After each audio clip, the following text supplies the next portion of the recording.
This is the gospel of Jesus Christ according to Mark, the first chapter. As soon as Jesus and the disciples left the synagogue, they entered the house of Simon and Andrew with James and John. Now Simon's mother-in-law was in bed with a fever, and they told him about her at once. He came and took her by the hand and lifted her up. Then the fever left her, and she began to serve them. That evening at sunset, they brought to him all who were sick or possessed with demons, and the whole city was gathered around the door, and he cured many who were sick with various diseases and cast out many demons. And he would not permit the demons to speak because they knew him. In the morning, while it was still very dark, he got up and went out to a deserted place, and there he prayed.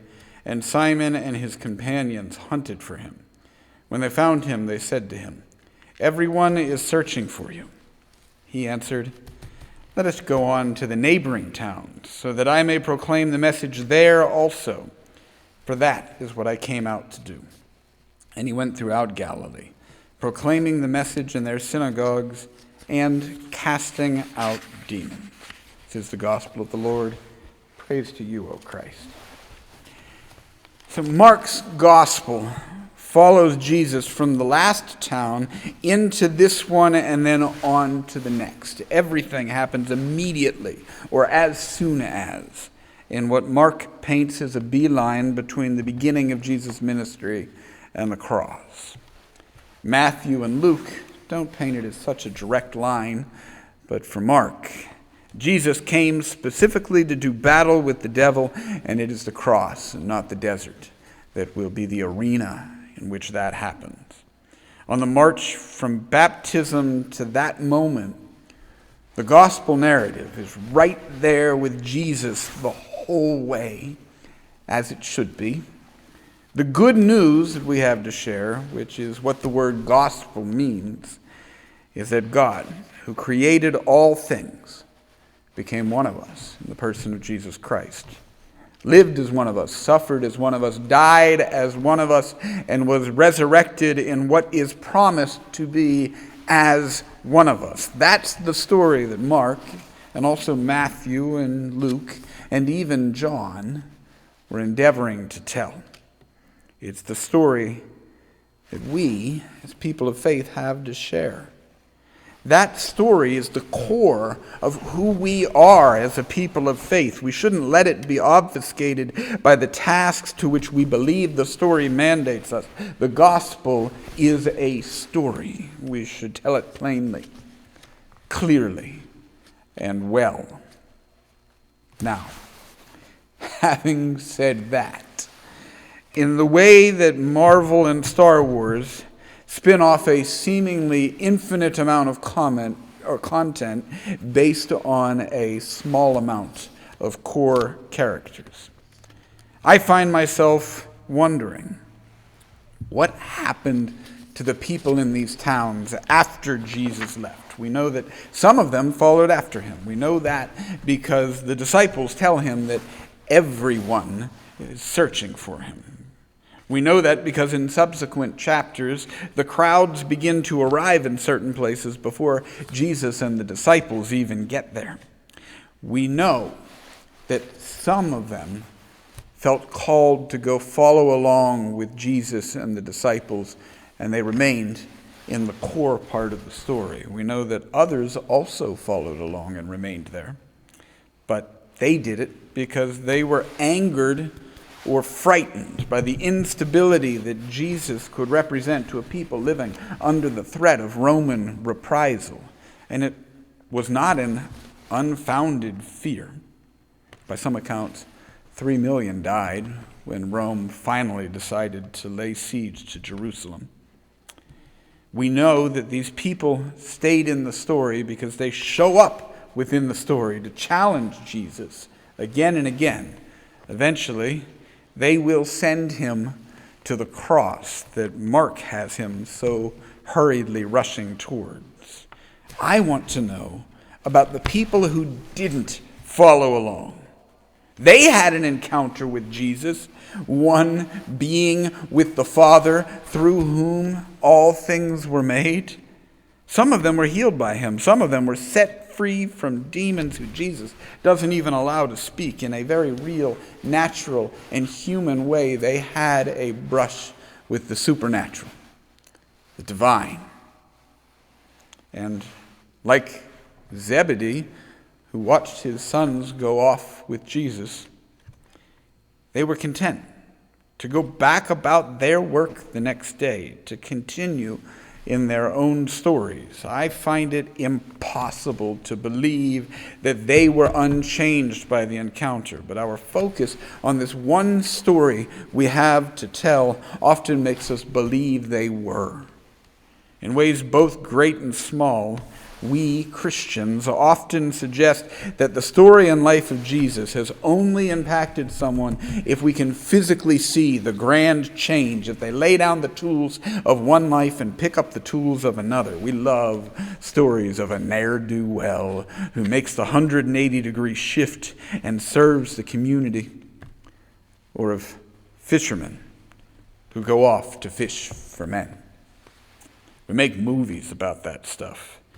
We are less impressed with the mechanic who gets out of bed on just another Tuesday and goes to the same shop they always go to, use the same tools they always use, and still find a reason to do their best work. Make sure that every car they work on is as safe and reliable as they can physically make it. Why? Why is the endurance of our daily lives less impressive to us than that one moment of grand change? That endurance can be just as holy. God doesn't need a good car, but our neighbor who God loves does. Some of the people in Simon and Andrew's town, I'm sure, felt called to go join in what the disciples and Jesus were doing in the next town. Some, I'm sure, raised their fist and grumbled about these kids and the trouble they were causing. And they went to set about fighting against it.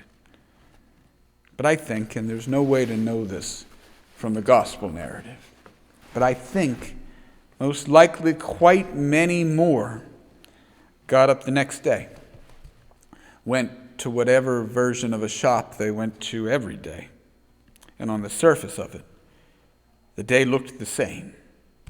They did the same thing they had done the day before, but now they had a story. They met Jesus. It's only part of the larger story. We need the gospel to place it into context, but it is a part of that story. It is a part of that context. Everything they did from that moment, even the same task they had done the day before, was now different, because they were a part of what we as people of faith claim to be the most pivotal moment in all of cosmic history, the life of Jesus Christ. So, we are to be an invitational people. And I'm not letting go of that this year. I think we as people of faith should be.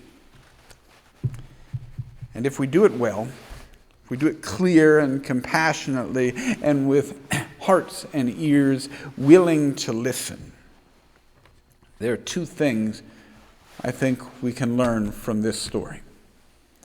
The first is that people will not always respond in noticeable ways. Jesus can have an impact on our lives that we don't always see. Pushing it until we get a noticeable response that will often be a raised fist and a grumble isn't helping anyone. But the second is this: you who have been baptized, you who gather around the Eucharist at the table, you all have had a very real, very natural, and very human encounter with the supernatural, with the divine. You have met Jesus, and you have a story to tell. It's only part of the story,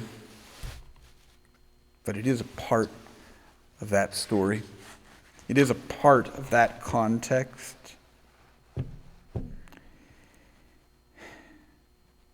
That's your story. It's a part of the most important story in all of cosmic history, whatever you find yourself doing tomorrow.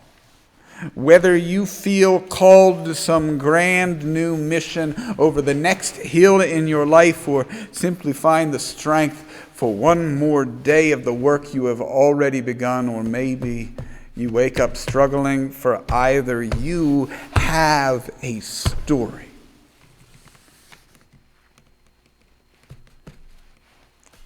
And if I invite you to join us in worship, I am inviting you to remind us, to let us remind you, to gather with people who remind one another that your story is part of the story.